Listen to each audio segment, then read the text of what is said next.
Hi മക്കളെ, CUT എക്സാമിനേഷനെ സംബന്ധിച്ചിടത്തോളം വളരെ പ്രധാനപ്പെട്ട ഒരു സംഗതിയാണ് എന്താണ് നാഷണൽ ടെസ്റ്റിംഗ് ഏജൻസിയുടെ എക്സാമിനേഷനിലുള്ള റോൾ എന്ന് പറയുന്നത്.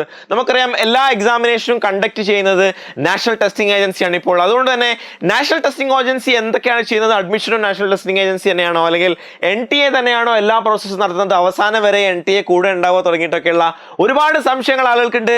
അതിനെ ഒന്ന് ക്ലിയർ ചെയ്യാന്നുള്ളതാണ് ഈ വീഡിയോ കൊണ്ട് ഉദ്ദേശിക്കുന്നത്. അതുകൊണ്ട് നിങ്ങൾ ആദ്യമായിട്ടാണ് ചാനൽ കാണുന്നതെങ്കിൽ ചാനൽ സബ്സ്ക്രൈബ് ചെയ്യുക, അതുപോലെ തന്നെ നമ്മുടെ വാട്സ്ആപ്പ് കമ്മ്യൂണിറ്റിയിൽ ജോയിൻ ചെയ്യുക. അതുകൊണ്ട് CUT-യുമായി ബന്ധപ്പെട്ട ഏറ്റവും ലേറ്റസ്റ്റ് ആയിട്ടുള്ള അപ്ഡേറ്റ്സും ഇൻഫർമേഷൻസും ഒക്കെ നിങ്ങൾക്ക് എന്ത് ചെയ്യാൻ പറ്റുന്നതാണ്. ഇതിൽ താഴെ കമ്മ്യൂണിറ്റിയിൽ ജോയിൻ ചെയ്ത് കഴിഞ്ഞാൽ നിങ്ങൾക്ക് ലഭിക്കുന്നതാണ്.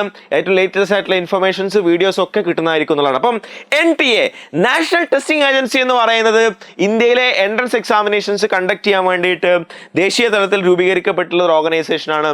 ആ ഓർഗനൈസേഷനാണ് ഇന്ത്യയിൽ ഒട്ടുമിക്ക എൻട്രൻസ് എക്സാമിനേഷൻ നടത്തുന്നത്. Degree level examination, CUT, UG, PG, NEET, JEE തുടങ്ങിയിട്ടൊക്കെയുള്ള വളരെ പ്രധാനപ്പെട്ട എക്സാമിനേഷൻസ് ഒക്കെ നടത്തുന്നത് NTA ആണ്. അപ്പോൾ NTA CUT-യെ സംബന്ധിച്ചിടത്തോളം NTA-യുടെ റോൾ എന്താണ് എന്നതാണ് കുറിച്ചാണ് സംസാരിക്കുന്നത്. NTA റോൾ എന്ന് പറയുന്ന സമയത്ത് നിങ്ങളെ സംബന്ധിച്ചിടത്തോളം ഇതിൻ്റെ ഒരു വ്യത്യസ്ത സ്റ്റേജുകളുണ്ട്. ഈ സ്റ്റേജുകളിൽ NTA ഏത് സ്റ്റേജിലാണ് ഇടപെടുന്നത് എന്നുള്ളതിനെ കുറിച്ചാണ് നമ്മൾ സംസാരിക്കുന്നത്. NTA സംബന്ധിച്ചിടത്തോളം ഫസ്റ്റ് പ്രോസസ്സ് എന്ന് പറയുന്നത് രജിസ്ട്രേഷൻ ആണ്. ഇതിലെ രജിസ്ട്രേഷൻ ഓഫ് കാൻഡിഡേറ്റ്സ്, ഫസ്റ്റ് നിങ്ങൾ അപ്ലിക്കേഷൻ കൊടുക്കുന്നതും രജിസ്ട്രേഷനിൽ പാർട്ടിസിപ്പേറ്റ് ചെയ്യുന്നതും NTA-യുടെ വെബ്സൈറ്റിലായിരിക്കുന്നതാണ്. രണ്ടാമത്തെ സ്റ്റേജ് എന്ന് പറയുന്നതാണ് ഫസ്റ്റ് സ്റ്റേജ് എന്ന് പറയുന്നത്. ഫസ്റ്റ് സ്റ്റേജ് അതാണ്. രണ്ടാമത്തെ സ്റ്റേജ് എന്ന് പറയുന്നത് ഇതിൻ്റെ കണ്ടക്ട് ഓഫ് ദി ടെസ്റ്റ് ആണ്. അതായത് എക്സാമിനേഷൻ നടത്തുക. അതായത് നിങ്ങൾക്ക് OMR ലെവൽ എക്സാമിനേഷനോ, അല്ലെങ്കിൽ മുമ്പ് OMR ആയിരുന്നു, ഇപ്പോൾ CBT ലെവൽ എക്സാമിനേഷനാണ് നടക്കാൻ പോകുന്നത്. ഈ എക്സാമിനേഷൻ കണ്ടക്ട് ചെയ്യുക എന്നുള്ള ഡ്യൂട്ടി എന്താണ്, ഈ പറയുന്ന പോലെ NTA-യുടേതാണെന്നുള്ളതാണ്. മൂന്നാമത്തെ പ്രധാനപ്പെട്ട സംഗതി എന്ന് പറയുന്നത് എന്താണ്? മൂന്നാമത്തെ പ്രധാനപ്പെട്ട സംഗതി അതിനുശേഷം ആൻസർ കീ പബ്ലിഷ് ചെയ്യുക എന്നുള്ളതാണ്. അതിന് NTA-യുടെ ഡ്യൂട്ടികളാണ് പറയുന്നത് കേട്ടോ. അതിനുശേഷം അടുത്ത ലെവലിലേക്ക് വരുന്ന സമയത്ത് എന്താണ് നാലാമത്തെ ഡ്യൂട്ടി എന്ന് പറയുന്നത്? Inviting challenge. Answer key publish ചെയ്ത് കഴിഞ്ഞാൽ സ്വാഭാവികമായിട്ടും എന്തുണ്ടാവും? ചലഞ്ചിനുള്ള സാധ്യത ഉണ്ടാവും എന്നുള്ളതാണ്. അതിനുശേഷം ചലഞ്ചിന് ആളുകൾ ഇൻവൈറ്റ് ചെയ്യും. ഇൻവൈറ്റ് ചെയ്തതിനു ശേഷം ചലഞ്ചൊക്കെ നോക്കിയതിനു ശേഷം ഫൈനലൈസിങ് ആൻസർ കീ ഫൈനലൈസ് ചെയ്യുക എന്ന് പറയുന്ന ഒരു പ്രോസസ്സ് ഉണ്ടാവും.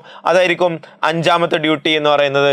ഈ പറയുന്ന പോലെ അതിനുശേഷം preparing and declaring of result, അതാണ് ആറാമത്തെ ഡ്യൂട്ടി എന്ന് പറയുന്നത്.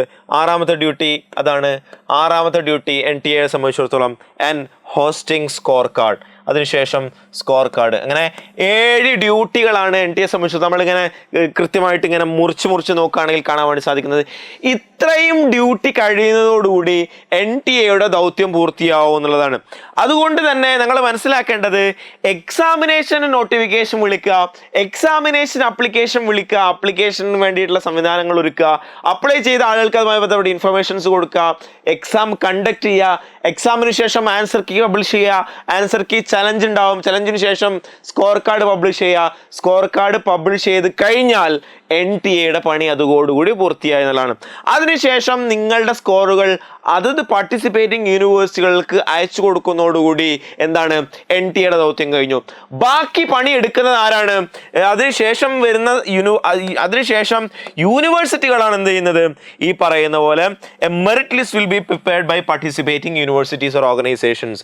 അതായത് ഏതൊക്കെ യൂണിവേഴ്സിറ്റീസ് ആണോ പാർട്ടിസിപ്പേറ്റ് ചെയ്യുന്നത് അവർ ഈ പറയുന്ന NTA ഉണ്ടാക്കിയിട്ടുള്ള സ്കോർ കാർഡ് വെച്ചുകൊണ്ട് അവർ എന്താണ് ഒരു നോട്ടിഫിക്കേഷൻ, അവർ ഈ പറയുന്ന പോലെ ലിസ്റ്റ് പബ്ലിഷ് ചെയ്യുകയാണ് ചെയ്യുക ബേസ്ഡ് ഓൺ അവർ അപ്ലിക്കേഷൻ എന്നുള്ളതാണ്. അതിനുശേഷമുള്ള മുഴുവൻ പ്രോസസ്സുകളും കണ്ടക്ട് ചെയ്യുന്നത് ആരാണ്? യൂണിവേഴ്സിറ്റി ആയിരിക്കും എന്നുള്ളതാണ്. അതായത് നിങ്ങളിപ്പോൾ JNU ആണ് നോക്കുന്നതെങ്കിൽ JNUക്ക് അഡ്മിഷൻ നടത്തുക. ഡൽഹി യൂണിവേഴ്സിറ്റി ആണെങ്കിൽ ഡൽഹി യൂണിവേഴ്സിറ്റിക്ക് വ്യത്യസ്തമായിട്ടുള്ള പോർട്ടൽ തന്നെ ഉണ്ടാവും. അതുപോലെ തന്നെ ഹൈദരാബാദും പോണ്ടിച്ചേരിയും IGNTയും സെൻട്രൽ യൂണിവേഴ്സിറ്റി ഓഫ് ബീഹാറും കർണാടകയും രാജസ്ഥാനും ഒക്കെ ആണെങ്കിൽ അതത് യൂണിവേഴ്സിറ്റികളാണ് എന്ത് ചെയ്യുന്നത്?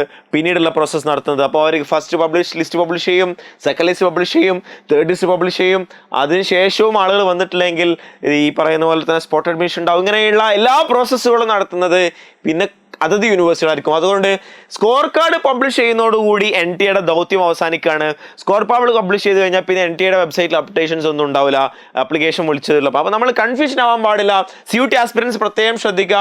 നിങ്ങൾക്ക് ഇതുമായി ബന്ധപ്പെട്ട എല്ലാവിധ അപ്ഡേറ്റ്സ് നമ്മൾ പ്രൊവൈഡ് ചെയ്യുന്നതായിരിക്കും. അതുകൊണ്ട് ചാനൽ സബ്സ്ക്രൈബ് ചെയ്യാൻ വേണ്ടി മറക്കരുത്. അതുപോലെ തന്നെ നിങ്ങളുടെ ഫ്രണ്ട്സിലേക്ക് ഇത് ഷെയർ ചെയ്ത് കൊടുക്കുകയും ചെയ്യണം. കാരണം നിങ്ങളെ സംബന്ധിച്ചിടത്തോളം നിങ്ങളുടെ ജീവിതത്തിൽ വളരെ പ്രധാനപ്പെട്ട എക്സാമിനേഷൻ ആയിരിക്കും CUT എന്ന് പറയുന്നത്. അതുപോലെ തന്നെ നമ്മുടെ ക്രാഷ് ബാച്ച് റൺ ചെയ്തുകൊണ്ടിരിക്കുകയാണ്. Crash batch batch online programme നിങ്ങൾ ജോയിൻ ചെയ്ത് കഴിഞ്ഞാൽ ബോർഡിന്റെ കൂടെ തന്നെ +2 എക്സാമിനേഷനും അതോടൊപ്പം തന്നെയുള്ള ഡീറ്റെയിൽസും നിങ്ങൾക്ക് കിട്ടുന്നതാണ്. അപ്പോൾ അതിന് രജിസ്റ്റർ ചെയ്യാനുള്ള ലിങ്ക് താഴെ ഡിസ്ക്രിപ്ഷൻ ബോക്സിൽ കൊടുത്തിട്ടുണ്ട്. അതിൽ രജിസ്റ്റർ ചെയ്യുക. സംശയമുള്ള ആളുകൾക്ക് ഈ നമ്പർ 9207998855 എന്നുള്ള നമ്പറിൽ കോൺടാക്ട് ചെയ്യാവുന്നതാണ്. അപ്പോൾ അതുകൊണ്ട് നിങ്ങൾക്ക് ഇന്ത്യയിലെ ഏത് സെൻട്രൽ യൂണിവേഴ്സിറ്റിയിലേക്ക് അഡ്മിഷൻ കിട്ടണമെന്നുണ്ടെങ്കിലും അതിനാവശ്യമായിട്ടുള്ള എല്ലാവിധ സപ്പോർട്ടും എജുപോർട്ട് നിങ്ങൾക്ക് പ്രൊവൈഡ് ചെയ്യുന്നതായിരിക്കും. കൂടുതൽ ഡീറ്റെയിൽസിന് കോൺടാക്ട് ചെയ്യുക, കമ്മ്യൂണിറ്റിയിൽ ജോയിൻ ചെയ്യുക, അതുപോലെ തന്നെ നിങ്ങളുടെ സംശയങ്ങൾ കമന്റ് ബോക്സിൽ അറിയിക്കുകയും ചെയ്യാം. Wish all the best. Thank you.